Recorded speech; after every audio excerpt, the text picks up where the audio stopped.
Donc, les bourgeonnements des tétrapodes, donc c'est un sujet classique en biologie du développement. Depuis très longtemps, on a constaté sur l'anatomie que c'est typiquement l'exemple de variation autour d'un même thème, hein, ce que Stephen Schmidt avait présenté. Et maintenant, on a les mécanismes moléculaires qui nous permettent d'expliquer un certain nombre de variations. Et donc, c'est ce dont nous allons traiter aujourd'hui. On peut reciter, on le fait toujours avec plaisir, Darwin dans On the Origin of Species, où il avait justement pointé du doigt l'importance du bourgeon de membre pour sa théorie. Donc, n'est-il pas curieux que la main d'un homme formée pour la préhension, celle d'une taupe pour creuser, la patte d'un cheval, la nageoire du marsouin et l'aile de la chauve-souris soient tous construits sur le même modèle et possèdent des os semblables dans les mêmes positions relatives. Il utilise très clairement l'approche de Geoffroy Saint-Hilaire sur les structures, la définition des structures homologues en prenant le membre comme un exemple. Et donc Stéphane Schmitt nous avait déjà présenté ici cette représentation de Pierre Bellon qui date de 1555, où il avait positionné un squelette d'oiseau à côté d'un squelette humain et où il avait utilisé les mêmes lettres pour faire les légendes entre les structures qui sont homologues. Alors, il n'y avait pas d'interprétation évolutionniste à ce moment-là, c'était la manifestation d'un plan divin parfait qui était reproduit dans différentes espèces, mais la similarité, en tout cas, entre les différentes structures était pour lui assez claire. Donc, ce membre chiridien, pour rappel, est constitué de 3 parties, le stylopode, le zygopode et l'autopode. Et chez les tétrapodes, il est décliné en 2 modèles, le modèle membre antérieur et le modèle membre postérieur. Donc, le stylopode, il y a un élément, le zygopode, il y a deux éléments, et ensuite une succession de plus petits éléments, et ensuite, vous avez les métacarpes ou les métatarses, et puis les phalanges qui le prolongent. Donc pour les avantages de ce modèle bourgeon de membre, d'abord c'est une structure, c'est une excroissance, donc c'est vraiment une structure qui se voit très bien, donc il y a une visibilité et une lisibilité anatomique, c'est-à-dire que notamment les éléments squelettiques se repèrent très bien, se colorent très facilement avec le bualcyan rouge alizarine. C'est quelque chose qui est très facilement interprétable et où les moindres modifications vont pouvoir être vues et mesurées, quantifiées. Et le fait aussi que ce soit une excroissance permet une bonne accessibilité expérimentale. On n'a pas besoin de faire de la microchirurgie, d'aller chercher dans des organes internes très profonds. On peut très facilement faire des greffes, des ablations, rajouter des petites billes qui sécrètent des facteurs de croissance, aller injecter un rétrovirus qui permet de surexprimer un gène. Enfin, c'est vraiment une accessibilité expérimentale qui est assez importante. Et puis, quand même, une remarquable diversité pour des structures homologues. Ça va d'une toute petite patte jusqu'à quelque chose qui est très, très grand. Ça va y compris jusqu'aux nageoires des cétacés, donc qui sont aussi qui proviennent de ces bourgeons de membres de tétrapodes. Donc, il y a une très, très grande diversité. Donc, c'est un terrain de jeu, en quelque sorte, pour l'Evo-Devo, avec un spectre très large de phénotypes à analyser et à aller expliquer, y compris d'ailleurs pour ce qui concerne l'homologie sérielle, c'est-à-dire la comparaison entre le membre antérieur et le membre postérieur. On va voir des exemples où chez un même organisme, il va y avoir des différences importantes entre les membres antérieurs et les membres postérieurs, et donc on va pouvoir comparer quelles sont les modifications de signalisation qui ont lieu entre les deux. Donc sur la diversité en fait de taille et de modifications qu'il peut y avoir à partir de ces variations autour d'un même thème. Donc là, vous avez des exemples classiques où on peut classer est-ce que c'est plutôt le stylopode qui est plus développé ou le zygopode ou l'autopode. Donc on peut créer une sorte d'espace en 3 dimensions dans lesquels on peut classer les différents membres selon les différents groupes. Alors, on s'est rendu compte d'ailleurs qu'il y a une sorte de loi, en quelque sorte, ça suit globalement une courbe. On ne peut pas faire complètement n'importe quoi, on ne peut pas faire un énorme zygopode avec un tout petit stylopode ou un tout petit autopode. Il y a un certain nombre de contraintes développementales où on voit les différents points entre les différents tétrapodes s'aligner globalement avec toujours des variations, s'aligner globalement autour d'une sorte d'arc de cercle. Avec un certain nombre de points qui dévient notablement de l'arc de cercle, notamment par exemple ici pour les kangourous qui ont des pattes très développées, un zygopode qui est particulièrement développé par rapport au reste, mais globalement on voit aussi qu'on ne peut pas faire, il y a des grandes variations, on ne peut pas faire n'importe quoi complètement, qu'il y a des contraintes développementales qui s'appliquent à ce système. Et fonctionnellement, les conséquences de ces modifications de taille relative des éléments du bourgeonnement sont très importantes pour la locomotion. Donc, on le voit entre les différents types de vols. Ici, si on compare l'albatros avec le colibri, donc ce n'est pas du tout le même type de vol et c'est lié notamment à modification en ce qui concerne le radius et le cubitus. Et puis, on a la différence classique entre les ongulés, les digitigrades et les plantigrades, qui est causée par des modifications de taille relative de l'autopode et de son positionnement par rapport aux autres éléments. Donc, c'est vraiment un terrain de jeu où les moindres modifications vont avoir des conséquences fonctionnelles importantes. Et donc, ils sont significatifs d'un point de vue évolutif et d'un point de vue des sélections qu'il peut y avoir derrière. Alors, on va beaucoup parler aujourd'hui du squelette parce que c'est les éléments qui sont les plus visibles et les plus étudiés. Mais il y a aussi tout un terrain de recherche sur les muscles et aussi l'homologie des différents muscles. Et lorsqu'on compare le développement des muscles qui vont dans le bourgeonnement, donc c'est des muscles qui proviennent des somites, donc d'une région un peu plus centrale, et vous avez des myoblastes, des cellules musculaires qui sont déterminées mais non différenciées, qui vont migrer vers ces bourgeons de membres. On voit que quelles que soient les espèces de tétrapodes et même également chez les sélaciens ou les sarcoptérygiens où ça a été étudié, on voit les myoblastes qui se divisent en deux et qui migrent selon deux courants, un dorsal et un ventral. Ici, vous avez un embryon de souris avec un marquage en hybridation in situ PAX3 qui, entre autres, montre les muscles. Et donc, vous voyez les deux courants de myoblastes. Et ensuite, si on poursuit le développement, on voit aussi qu'on a une homologie des muscles. Et là aussi, ce sera la même problématique que pour le squelette. Selon les espèces, selon l'adaptation à la locomotion, la taille relative des muscles va être différente. Ce membre chiridien des tétrapodes, donc il a évolué à partir des nageoires paires d'un certain nombre de sarcoptérygiens. Donc, on sait le dater assez précisément, notamment par le fait qu'on a retrouvé des traces fossiles de tétrapodes il y a 365 sur des roches qu'il a de 365 millions d'années. Donc, on sait que c'est antérieur à 365 millions d'années qu'il y a eu la formation de ces membres chiridiens. Donc là, on a toute une succession de fossiles de cette époque qui ont été découverts. Et ce qu'a apporté l'étude de ces fossiles, notamment de Tiktaalik, Acanthostega et Ichthyostega, c'est que le membre chiridien s'est développé à partir des nageoires paires dans le milieu aquatique, dans un premier temps, et que le fait que ça a permis la locomotion dans le milieu aérien est une exaptation, c'est-à-dire une réutilisation d'une structure préexistante pour une nouvelle fonction. Lorsqu'on regarde la structure du membre d'Acanthostega, notamment, on se rend compte qu'il n'y a pas de poignet, par exemple. Il n'y a pas de poignet, il n'y a pas de cheville, il n'y a pas de possibilité de soulever le poids de son corps en milieu aérien sans qu'il y ait la portance du milieu aquatique. Également, si on regarde sa cage thoracique,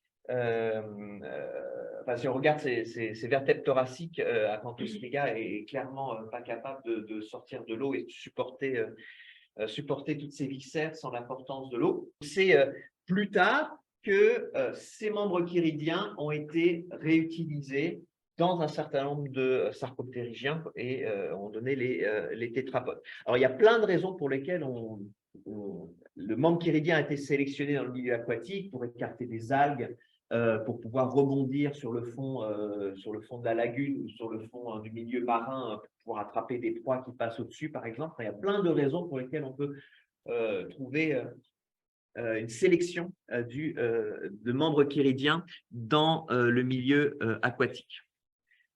Alors, cette homologie entre les nageoires paires et les membres chiridiens des tétrapodes donc, a été soulignée par un certain nombre d'études, et notamment la plus intéressante, c'est celle qui compare le membre antérieur et le membre postérieur. Vous avez chez les tétrapodes le gène TBX4 qui est exprimé spécifiquement dans le membre postérieur. Donc, on le voit très bien chez la souris et chez le poulet, ça se retrouve dans d'autres modèles. Et le gène TBX5, donc qui est un gène très voisin ici d'une duplication, il est exprimé spécifiquement dans le bourgeon de membre antérieur et chez le poulet dans le bourgeon de l'aile. Et lorsqu'on va regarder chez le poisson zèbre, eh bien, on se rend compte que TBX4 est spécifiquement exprimé dans les nageoires pelviennes et il n'est pas exprimé dans les nageoires pectorales. Et à l'inverse, TBX5 est exprimé dans les nageoires pectorales, mais pas dans les nageoires pelviennes. Donc là, on a une conservation de tout le réseau, enfin, partie du réseau de régulation génétique qui contrôle l'identité de ce qui est de l'appendice antérieur, donc nageoire ou membre chiridien antérieur, et de la nageoire ou membre chiridien postérieur. Ça a été conservé. Donc, ce genre d'argument est un argument très fort pour confirmer que les nageoires paires ont donné les différents membres chiridiens. Alors, dans d'autres arguments aussi, et qui vont mener à une étude intéressante, c'est l'implication des gènes OX, donc qui ont été caractérisés comme les gènes impliqués dans les mutants homéotiques dont Stéphane a parlé. Et donc, les complexes OX ont été impliqués dans la mise en place de l'axe antéro-postérieur des organismes. Et ici, il y a une exaptation, c'est-à-dire qu'une partie de ces gènes OX, et notamment les complexes OXA et OXD, seulement une partie de ces complexes, la partie la plus en 5' de ces complexes OXA et OXD, ont été réutilisés pour mettre en place l'axe proximo-distal dans le bourgeon de membre, c'est-à-dire la succession stylopode, zygopode, autopode.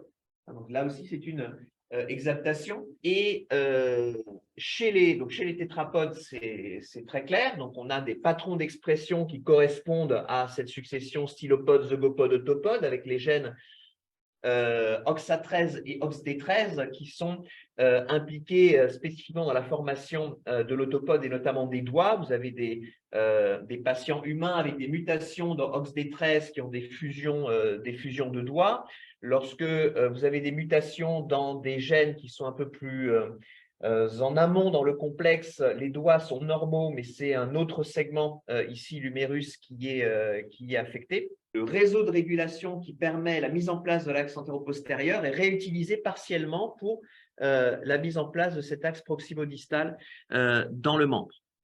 Et lorsqu'on regarde chez les tétrapodes, on voit que l'expression de ces gènes OX, donc si on se concentre sur les gènes du groupe D, donc D13, D12 jusqu'à D8, on voit qu'il y a deux phases en fait. Il y a une phase précoce dans laquelle vous avez l'expression qui est gradée, c'est-à-dire D8 partout, D9 un peu moins partout, D11, D12 et D13 qui se trouvent dans une région encore plus limitée. Avec une expression qui est plus forte du côté postérieur que du côté antérieur. Donc ça, c'est une phase d'expression précoce. Et puis une deuxième phase qui a lieu au moment où l'autopode se développe, c'est-à-dire au moment où notamment les doigts se développent avec un basculement de l'expression. Alors D8 et D9 restent exclus de la zone de l'autopode là, qui forme la palette terminale, mais par contre vous avez les autres qui sont fortement exprimés, et avec D13 qui est le plus important de tous, comme on l'a vu.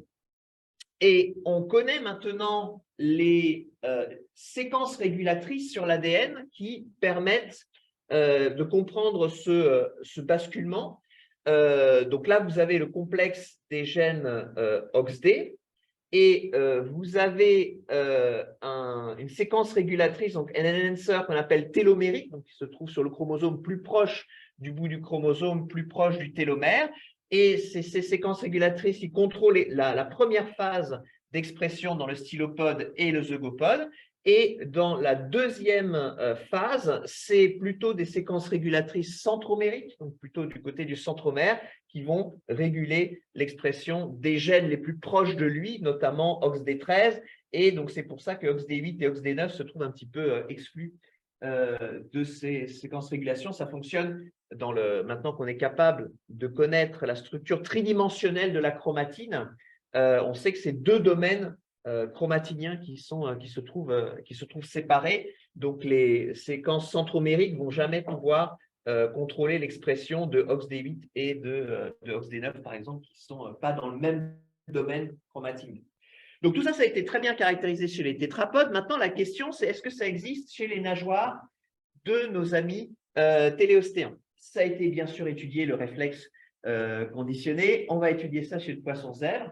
Et les expériences chez le poisson zèbre ont montré, donc en étudiant les éléments, les séquences régulatrices du poisson zèbre, la conclusion était qu'il n'existe chez le poisson zèbre que la première phase d'expression des gènes OX, et que chez le poisson zèbre, il n'y a pas la deuxième phase, la phase avec, sous le contrôle des séquences régulatrices centromériques. Et d'ailleurs, lorsque on prend ces séquences régulatrices centromériques et qu'on met un gène rapporteur, l'AXZ, pour savoir où est-ce que ça va être exprimé dans la souris, eh bien, on n'a absolument rien du tout.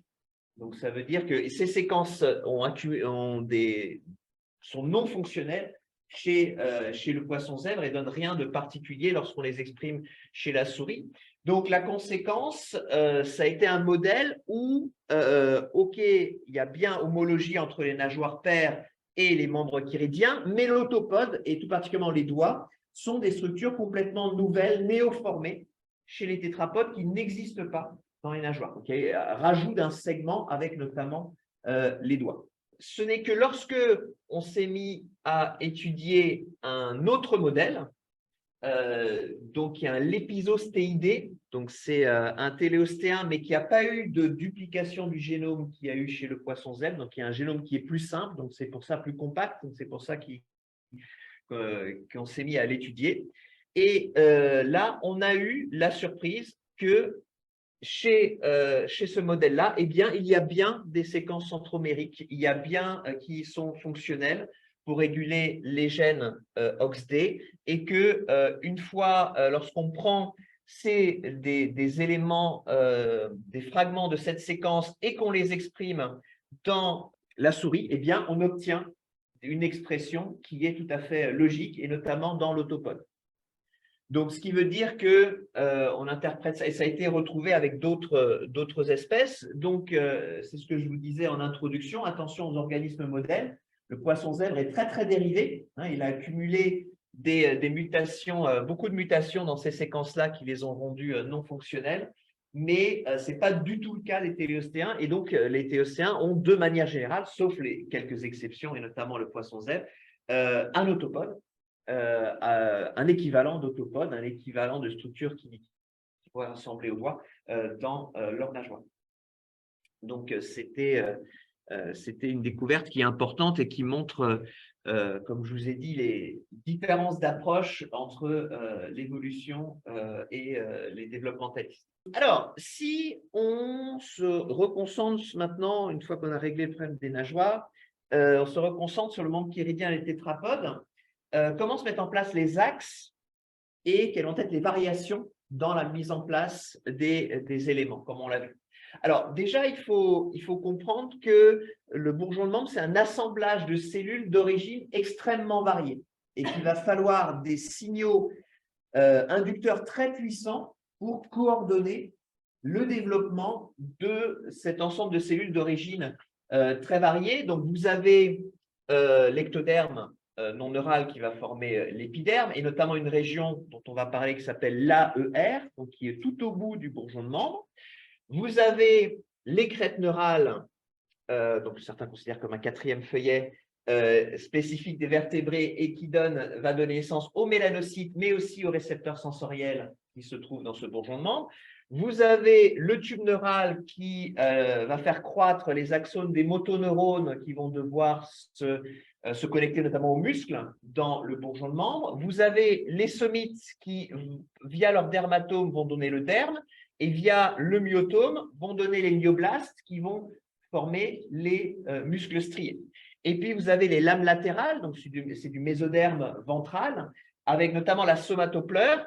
C'est les cellules de la somatopleure qui prolifèrent beaucoup et qui vont former l'excroissance en tant que telle qui forme le bourgeon de membre et qui, in fine, vont donner les os et les tendons. Et puis, les lames latérales vont aussi donner le splanchnopleur qui vont former les vaisseaux sanguins, qui vont aller irriguer également le bourgeon de membre. Donc, il faut un système inducteur, enfin plusieurs systèmes inducteurs puissants pour coordonner le développement de l'ensemble de ces cellules d'origine hétéroclite et de finir par donner une structure tridimensionnelle, donc avec un axe proximo-distal, avec un axe antéro-postérieur. Donc, le doigt le plus antérieur, c'est le pouce, donc c'est le doigt numéro 1 par convention, et le doigt le plus postérieur, c'est le doigt 5, c'est le petit doigt avec tous les doigts intermédiaires entre les deux. Et puis, vous avez aussi l'axe dorso-ventral qui se voit bien lorsqu'on compare le dos de la main avec la paume de la main.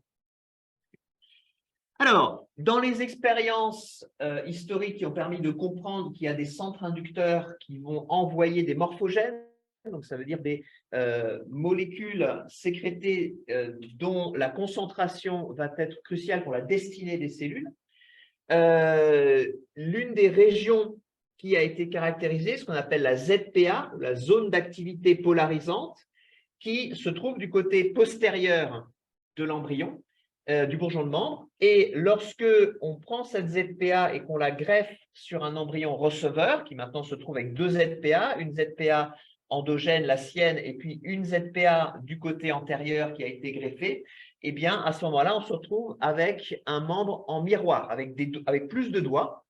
Donc là, c'est chez l'embryon de poulet, au lieu d'avoir 3 doigts, on se retrouve avec 6 doigts, et ces doigts ne sont pas positionnés les uns par rapport aux autres de manière aléatoire. On a toujours le doigt numéro 3 qui se trouve le plus proche de la ZPA, donc soit la ZPA endogène, soit la ZPA qu'on a rajoutée, et le doigt numéro 1, c'est celui qui est le plus éloigné des deux ZPA.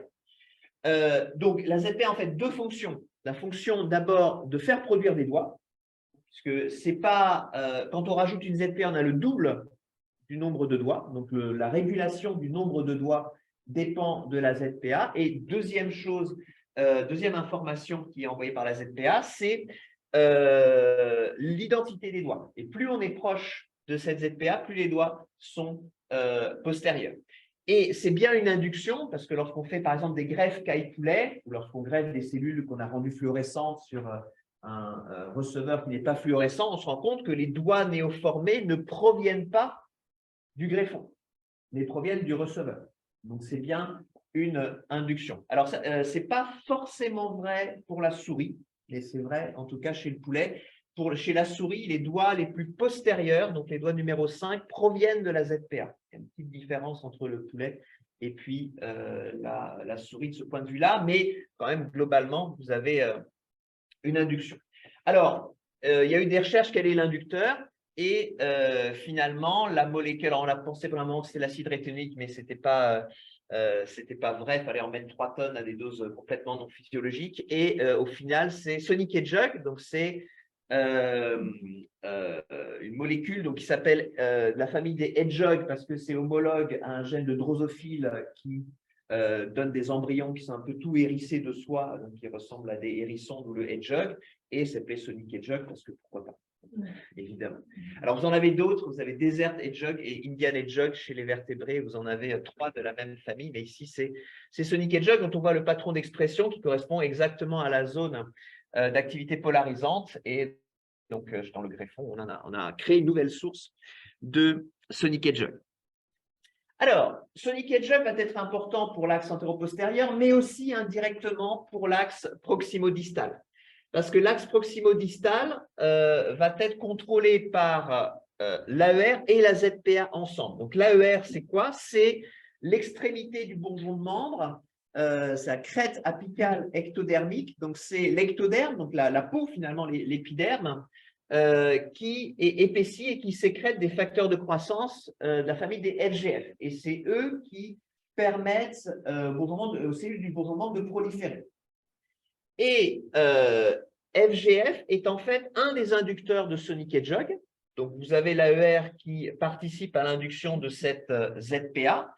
Et la ZPA va participer au maintien de l'AER. Vous avez deux régions inductrices et qui se contrôlent mutuellement les unes les autres. Donc, comment fait Sonic Hedgehog pour contrôler les FGF? C'est assez indirect. Il va activer l'expression d'un gène qui s'appelle gremlin. Gremlin va aller inhiber les BMP, donc c'est des molécules sécrétées, et les BMP inhibaient les FGF. Donc, l'ennemi de mon ennemi est mon ami. Donc, Sonic Hedgehog active l'inhibiteur de BMP, lequel inhibait FGF. Donc, Sonic Hedgehog active les FGF, enfin, maintient les FGF. Donc, c'est une petite boucle de régulation qui fonctionne ici. Alors, vous avez aussi des régulations entre l'axe dorso-ventral et la ZPA et l'AER. Là, je ne vous le fais pas, mais vous avez des inductions croisées aussi avec l'inducteur dorsal habituel. Donc, tous ces trois centres de signalisation, la ZPA, l'AER et puis l'ectoderme dorsal, qui est l'inducteur de l'axe dorso-ventral, se contrôlent mutuellement et ça permet finalement un développement qui est harmonieux. Alors, on vous raconte très souvent comment ça fonctionne. Ce qui est aussi intéressant, c'est comment ça se termine, parce qu'à un moment, le bourgeonnement, il faut qu'il s'arrête de croître. Comment ça se termine? C'est que vous avez un traître, en quelque sorte, BMP. Il est inhibé par gremlin, mais très sournoisement, il va progressivement activer l'expression de TBX2. Et TBX2, une fois qu'il dépasse un certain seuil, vous voyez, il est exprimé ici dans cette zone bleue, il va aller inhiber l'expression de gremlin. Et dans ce cas-là, tout se casse la figure, puisque si gremlin n'arrive plus à inhiber les BMP vont finir par inhiber la sécrétion des FGF, lesquels ne peuvent plus maintenir Sonic Hedgehog. Tout le système s'écroule et c'est ce qui va expliquer la fin de la croissance du bourgeonnement, donc le contrôle de la taille, finalement, du membre, qui est un des paramètres importants dont on a parlé. Et puis finalement, donc à la fin, c'est BMP qui gagne. BMP qui, avec son factotum, je dirais TBX2, fait sa loi, et notamment, c'est lui qui va aller induire l'apoptose entre les doigts. C'est-à-dire que vous savez que on a tous les doigts palmés, hein, tous les vertébrés, tous les tétrapodes ont des doigts palmés, et ici, BMP va aller induire entre les éléments de cartilage qui ont formé les doigts une mort cellulaire qui va former la morphogénèse des doigts et de sculpter les doigts. Donc, vous voyez tout le déroulé du développement du bourgeon de membre, c'est BMP qui prend le contrôle de l'histoire au détriment de FGF et de Sonic Hedgehog. Et donc maintenant, on va voir, par rapport aux variations du plan d'organisation, par rapport aux variations autour du thème membre chiridien, des exemples de modifications dans différents groupes de vertébrés. Alors, déjà, donc on va faire des bourgeons de membres, mais déjà, est-ce qu'on fait ou pas un bourgeon de membre? Ça peut être déjà un élément simple dont on peut parler. Et donc, évidemment, on va s'intéresser aux serpents, donc qui évolutivement ont perdu leurs membres. Alors, pas tous. Vous avez notamment le python qui a toujours comme organe vestigial quelques os très, très réduits qui correspondent aux membres postérieurs. Mais par contre, il n'y a plus du tout de membres antérieurs. Et donc ça, le fait de ne pas faire de bourgeon de membres, ça dépend des gènes OX notamment, mais du complexe homéotique, mais cette fois-ci pour leur rôle sur l'axe antéro-postérieur. Et donc lorsqu'on compare le patron d'expression entre le poulet et le python pour les gènes OX, on se rend compte ici que vous avez cette zone chez le poulet, vous avez l'expression du gène OXB5, mais pas de gènes OXC6 et OXC8 qui sont inhibiteurs de la formation du bourgeon de membre. Lorsqu'on surexprime chez le poulet OXC6 ou OXC8 dans cette région-là, il n'y a pas de bourgeon d'aile qui se forme. Donc, ils inhibent la formation des bourgeons de membre. Et qu'est-ce qu'on constate chez le python? On voit que l'expression de ces gènes OX est très étendue vers l'avant. Ce qui veut dire que dans ce cas-là, vous avez une inhibition totale, pas de possibilité de former de bourgeon de membre antérieur. Par contre, ils s'étendent vers l'arrière, mais ils laissent quelques somites d'épaisseur, je dirais, ce qui permet de former le bourgeonnement postérieur, ou plutôt ce qu'il en reste ici. Donc, une zone où il y a OXB5, qui est absolument indispensable pour former des bourgeonnements, mais où il n'y a pas OXC8 et OXC6. Et donc, c'est pour ça, sans doute, que chez le python, vous avez quand même un bourgeonnement qui finit par se former.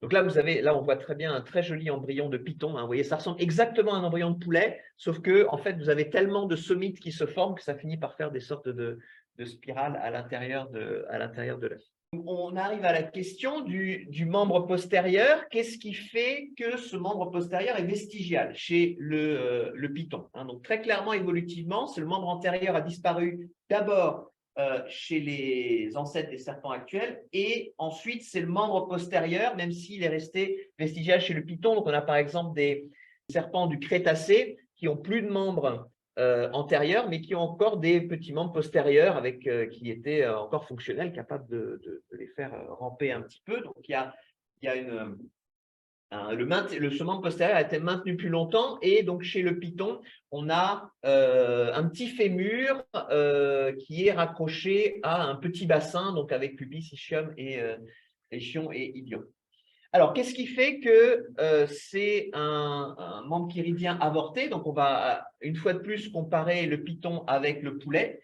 Et donc, on se rend compte que chez le poulet, vous avez un très joli AER, donc cette espèce de petit épaississement de crête ici au bout du bourgeon de membre, qui exprime très bien FGF2, donc un des membres de la famille des FGF qui permet la prolifération. Chez le python, on voit que cette crête n'est pas aussi marquée, et surtout, on ne voit pas d'expression de FGF au bout du bourgeon de membre. Donc, on n'a pas de source de FGF, de facteur de croissance dans l'AER qui peut faire grandir ce bourgeon de membre. Et donc, du coup, on s'en tient seulement au premier segment qui est le stylopode, très réduit, et il n'y a pas de facteur de croissance, pas de FGF qui permettent de continuer à faire croître le bourgeon de membre. Alors, est-ce que cette perte de FGF est primaire ou est-ce qu'elle est secondaire? Est-ce que c'est pas lié aussi à notre boucle avec Sonic et Jog? Donc là, c'est une étude qui comparait donc le bourgeon de membre postérieur du python avec cette fois-ci un anole, qui est un lézard assez proche de l'iguane. Et donc, on se rend compte que Sonic et Jog est présent. Il y a une petite expression de Sonic et Jog chez le python au début du développement du bourgeon de membre postérieur, mais l'expression de Sonic et Jog disparaît complètement dans les stades ultérieurs, alors que chez notre lézard, vous avez du Sonic et Jog qui continue à être bien exprimé tout le temps. Donc, il y a non seulement une perte de FGF, mais il y a aussi une perte de Sonic et Jog. Les chercheurs sont allés voir dans la zone qui permet la régulation de l'expression de Sonic et Jog. C'est ce qu'on appelle la ZRS, ZPA Regulatory Sequence. ZRS, c'est un enhancer qui se trouve à 1 million de paires de bases du début du cycle de début de la transcription de Sonic et Jog, et qui contrôle son expression dans le bourgeon de membre, parce que Sonic et Jog est exprimé à très nombreux endroits dans l'embryon, mais là, la ZRS, c'est vraiment ce qui contrôle son expression dans le bourgeon de membre. Donc, ils sont allés comparer les séquences des différentes ZRS, et notamment, ils sont allés mesurer la vitesse d'évolution. C'est-à-dire, la vitesse d'évolution, c'est quand on compare le nombre de mutations qu'il y a entre deux groupes et puis les distances phylogénétiques classiques obtenues avec d'autres gènes. Et donc, ils se sont rendus compte que vous avez une accélération de cette vitesse d'évolution dans la ZRS, avec des vitesses nettement supérieures à d'habitude dans la lignée qui mène à la vipère, et surtout chez le cobra, par exemple, vous avez des accumulations de mutations dans cette ZRS. Ce n'est pas juste l'accumulation classique de mutations neutres comme on a d'habitude, mais qu'il y a une véritable sélection qui est à l'œuvre. Et cette sélection, lorsqu'on compare les séquences, c'est une sélection dégénérative. C'est-à-dire qu'en fait, si on compare les séquences humaines de la ZRS avec les séquences de souris, d'alligators, ou ici de pythons, et là de différents types de serpents, pythons, boa, vipère, cobra, eh bien, donc plus c'est haut ici, plus c'est similaire aux séquences humaines. Et donc, on voit qu'il y a plutôt des bonnes conservations. Et quand on commence à arriver au Python, vous voyez, il y a toute une partie de la ZRS qui disparaît complètement, hein, où on n'arrive même plus à reconnaître les séquences. Et lorsqu'on continue à regarder dans les autres espèces de serpents et qu'on arrive au cobra, eh bien, on voit que vous avez la ZRS qui a complètement disparu ou qui avec des similarités qui sont de plus en plus faibles. Donc, on voit qu'il y a une dégénérescence complète de cette séquence régulatrice. On serait dans une séquence codante, on appellerait ça un pseudogène. Hein, c'est comme ça qu'il y a un pseudogène qui arrive. Donc là, c'est dans les séquences régulatrices. Et donc, ce que les auteurs ont fait, c'est qu'ils ont pris ces séquences de serpents et ils ont fait exprimer un gène rapporteur, LAGZ, sous le contrôle de ces séquences de serpents chez la souris. Et donc, ils se rendent compte que, alors que si on prend la séquence ZRS de notre lézard, on a une très jolie expression classique de notre gène rapporteur qui correspond à la ZPA. Lorsqu'on prend les séquences du Python, on a là aussi un petit peu d'expression, mais nettement plus faible. Et lorsqu'ils ont pris la séquence du cobra, il n'y a absolument plus rien qui est exprimé. Alors, qu'est-ce qui, dans cette ZRS, donc c'est une succession de quelques centaines de paires de bases, est-ce qu'il y a un élément qui est plus pertinent parmi les autres? Et il y a un site de fixation pour un facteur de transcription qui s'appelle ETS1.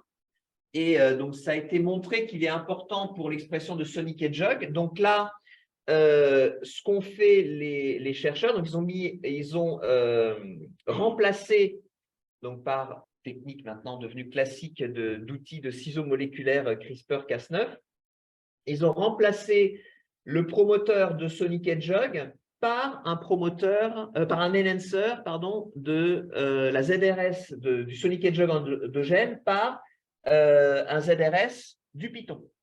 D'accord? Et ils se sont rendus compte que, on finit par avoir un pauvre souris ici, avec des pattes extrêmement atrophiées et qui n'étaient pas là. Avec un bourgeon de membre qui ne s'est pas développé jusqu'au bout. Et il a suffi de rajouter juste les séquences de fixation du facteur de transcription ETS1 dans cette ZRS de Python pour réobtenir le phénotype sauvage. Donc, ça veut dire que l'élément le plus important qui a été perdu chez le Python pour maintenir le développement du bourgeon membre, c'est cette séquence régulatrice qui permet à ETS1 de se fixer sur cette ZRS et d'aller activer correctement Sonic Hedgehog jusqu'au bout. Donc, on a pu disséquer vraiment quel élément dans ce promoteur est crucial pour l'expression de Sonic Hedgehog. Ce qui a permis à la fois de comprendre les aspects évolutifs, mais aussi de comprendre mécanistiquement que ETS1 est vraiment très important pour l'expression de Sonic Hedgehog par rapport à d'autres facteurs de transcription autour, dont finalement on peut faire l'économie, visiblement. Alors, donc ça, c'était pour notre histoire de disparition de bourgeons de membre. Maintenant, autre question. Qu'est-ce qui se passe lorsque vous avez des membres qui ont des tailles extrêmement différentes? Donc, c'est le cas ça a été étudié chez l'émeu ici, mais c'est proche de l'autruche, c'est pareil chez l'autruche. Ou chez l'autruche, vous avez des membres postérieurs qui sont extrêmement développés et des membres antérieurs qui sont très atrophiés et qui ne permettent pas le vol. Donc, ça se retrouve ici dans les embryons de l'émeu, de l'autruche. Donc, ici, vous avez un tout petit bourgeon de membre antérieur et un gros bourgeon de membre postérieur. Et ça ne va pas être une surprise. Les auteurs sont allés regarder vers l'expression de Sonic Hedgehog et ils se sont rendus compte, donc, contrairement au poulet, vous avez une bonne expression de Sonic Hedgehog à peu près homogène entre le membre antérieur et le membre postérieur. Donc là, c'est un petit peu caché par ça, mais ici, vous avez une expression faible de Sonic Hedgehog dans le bourgeon de membre antérieur de l'émeu, alors qu'elle est très forte dans le classique dans le cas du bourgeon de membre postérieur. Donc là, on a Sonic Hedgehog est diminué, Donc, il maintient moins bien, il active moins de ghrelin. Ghrelin va moins bien inhiber BMP. BMP va inhiber FGF et va arriver un peu à inhiber la production d'FGF. Et donc, on va avoir des bourgeons de membres qui sont plus petits. OK. Alors, autre question intéressante, le nombre de doigts. Là aussi, vous pouvez avoir des variations importantes. Alors, le nombre de 5 est assez classique, mais finalement, vous avez des modifications dans certains groupes de tétrapodes du nombre de doigts. Même chez Acanthostega, par exemple, et Ichthyostega aussi, le nombre de 5 n'était pas du tout… c'était pas du tout la norme à l'époque. Donc, il y a 8 doigts chez Acanthostega, donc ce qui a donné le titre au livre de Stephen Jay Gould comme les 8 doigts de la main. Hein. Donc, on peut se poser la question, pourquoi est-ce que le chiffre 5 s'est fixé? Pourquoi 5? Pourquoi pas 6? Pourquoi pas 4? Et donc, c'est régulé génétiquement. Et de temps à autre, vous avez un certain nombre de personnes qui présentent des polydactylies. Donc, comptez bien le nombre de doigts. Et là, vous en avez 6. Hein, ici. Alors là, c'est une très jolie polydactylie quasi parfaite. Si on ne faisait pas attention, on dirait que c'est une main normale. Bon, après, vous avez des polydactylies avec des doigts un peu mal formés ou un peu de travers. Donc, comment ça fonctionne, ces histoires de modification du nombre de doigts? Alors déjà, il y a une expérience très ancienne qui montre que le nombre de doigts est quand même proportionnel à la prolifération. C'est-à-dire que pour produire des doigts, il faut de la matière première pour produire suffisamment d'autopodes et nombre de doigts. Et là, vous avez des études qui ont été faites chez des amphibiens, urodèles.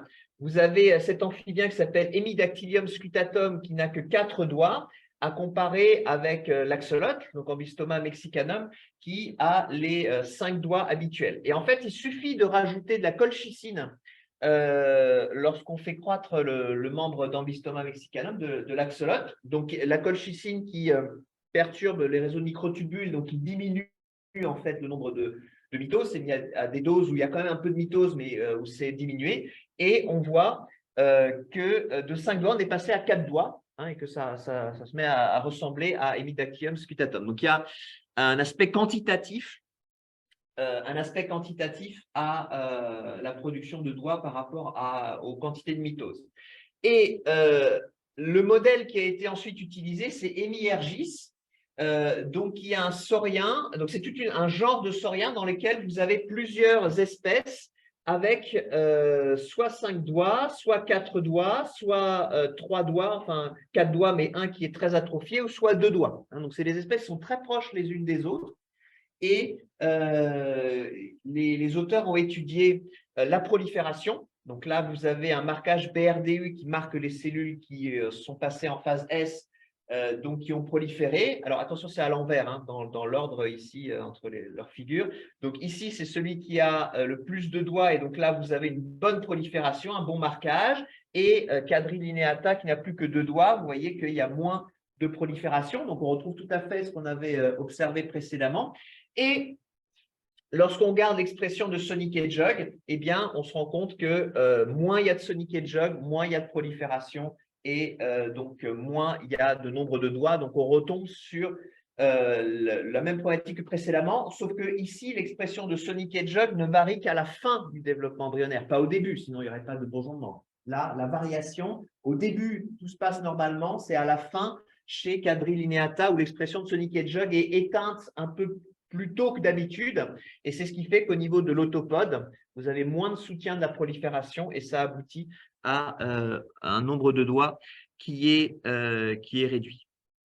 Alors, dans les groupes où il y a une réduction du nombre de doigts, vous avez les ongulés. Donc ça, j'ai sorti mon Beaumont Cassier classique. Vous avez les périssodactyles avec le cheval, où vous avez une réduction vers un seul doigt dominant qui est le doigt numéro 3, même si vous avez des restes de doigts 2 et 4. Et puis chez les artiodactyles, comme l'hippopotame ou la vache, vous avez un nombre pair de doigts.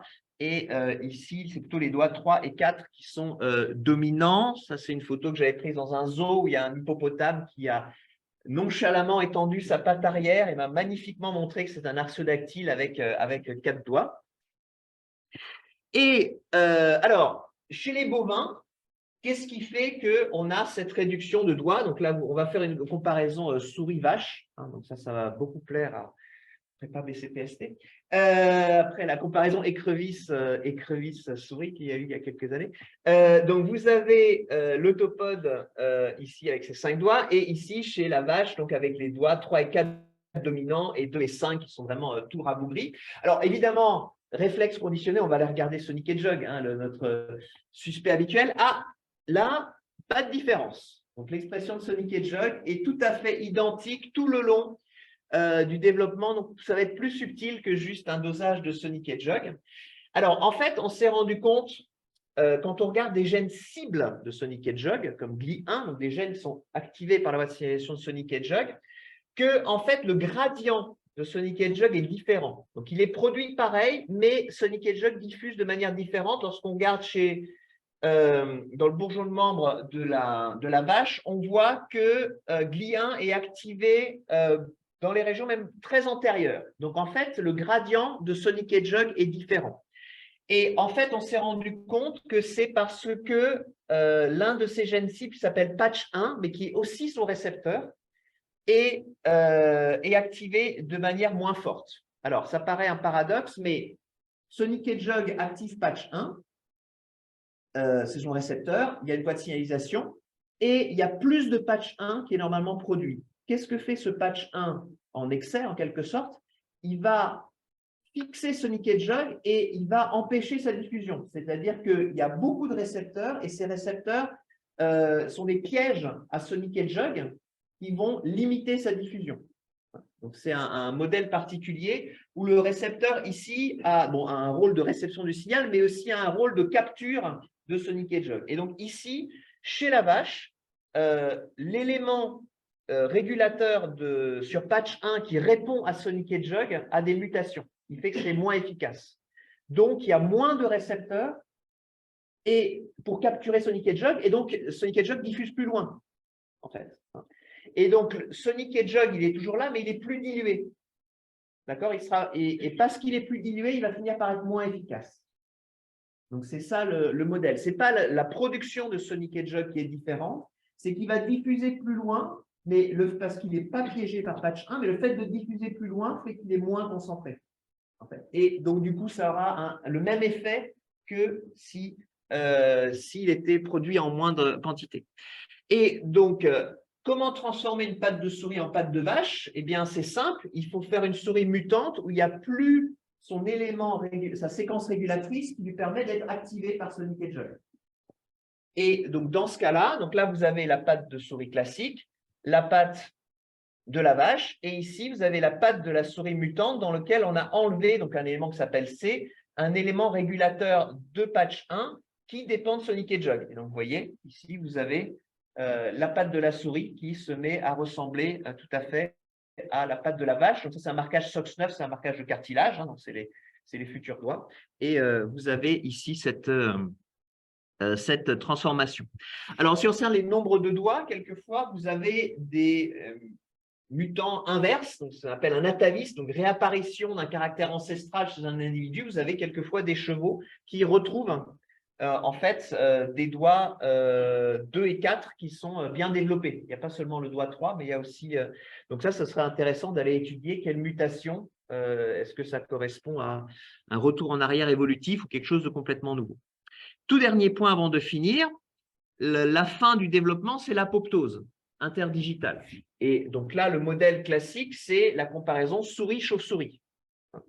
Ici, vous n'avez pas du tout d'apoptose entre les doigts, ce qui permet, et vous avez même la prolifération active qui permet d'avoir une surface portante importante entre les doigts. Donc, ça se voit très bien au cours du développement. Hein, si on compare le développement du bourgeonnement de la chauve-souris et même, comme je vous disais, en homologie sérielle, si on compare la patte postérieure de la chauve-souris avec la patte antérieure de la chauve-souris, vous voyez très clairement la différence. Ici, il y a une apoptose interdigitale. Ici, il n'y en a pas du tout. Et bien sûr, chez la souris, il y a de l'apoptose interdigitale. C'est les BMP qui activent l'apoptose interdigitale. Donc, si on enlève l'expression des BMP 2 et 4 de la zone interdigitale, on a moins d'apoptose. Ici, donc les petits points jaunes, c'est de l'apoptose. Ici, on voit qu'il y en a moins lorsqu'on inhibe les BMP. Et lorsqu'on regarde les patrons d'expression, on se rend compte que la différence, l'expression des BMP est à peu près la même chez la souris et chez la chauve-souris. Donc, ce n'est pas vraiment des différences de production de BMP. Ce qui va changer, c'est l'expression de gremlin. Gremlin, qui est la molécule qui inhibe BMP, eh bien, dans la patte antérieure de la chauve-souris, vous avez une expression très importante de gremlin, ici en bleu sombre, notamment dans la zone interdigitale, ce qui n'est pas le cas pour les pattes postérieures. Vous avez une expression qui est plus faible, qui sont plus claires. Donc, et lorsqu'on rajoute des BMP, ça veut dire qu'on passe outre cette inhibition de gremlin chez la chauve-souris, et on doit aussi bloquer la signalisation FGF qui permet la prolifération de cette zone interdigitale. On réinduit de l'apoptose dans la chauve-souris. Donc, ça nous aboutit au modèle suivant. Puis, on peut mettre aussi le canard aussi dans la course, c'est-à-dire que chez la souris, vous avez BMP qui induit de la mort cellulaire. Chez le canard, la patte postérieure du canard et chez l'aile de la chauve-souris de manière indépendante. Par convergence évolutive, c'est l'expression de gremlin qui va inhiber l'action des BMP et donc il n'y a pas de mort cellulaire. Et en plus, dans le cas de la chauve-souris, vous avez les FGF qui non seulement inhibent la mort cellulaire, mais en plus induisent de la prolifération qui permet de faire cette surface portante qui est importante. Et chez le dauphin, j'accélère un petit peu, on s'est rendu compte que c'est la même chose. La patte antérieure du dauphin, vous avez une nageoire avec une hyperphalangie, donc vous avez énormément de phalanges, des phalanges très nombreuses et assez allongées, ce qui n'est pas sans rappeler ce qu'il y a chez la chauve-souris d'ailleurs, des phalanges importantes et très allongées. Et ici, c'est la même chose, c'est-à-dire que vous avez gremlin qui est activé dans la patte antérieure du dauphin et des FGF qui permettent le maintien de cette structure. Et dans le cas des FGF, c'est ce qui cause cette hyperphalangie. C'est-à-dire que vous avez l'AER qui fonctionne très très longtemps et qui permet de créer beaucoup de matières premières en quelque sorte en faisant proliférer ces structures pour créer toutes ces phalanges qui s'ajoutent bout à bout pour former la nageoire du dauphin.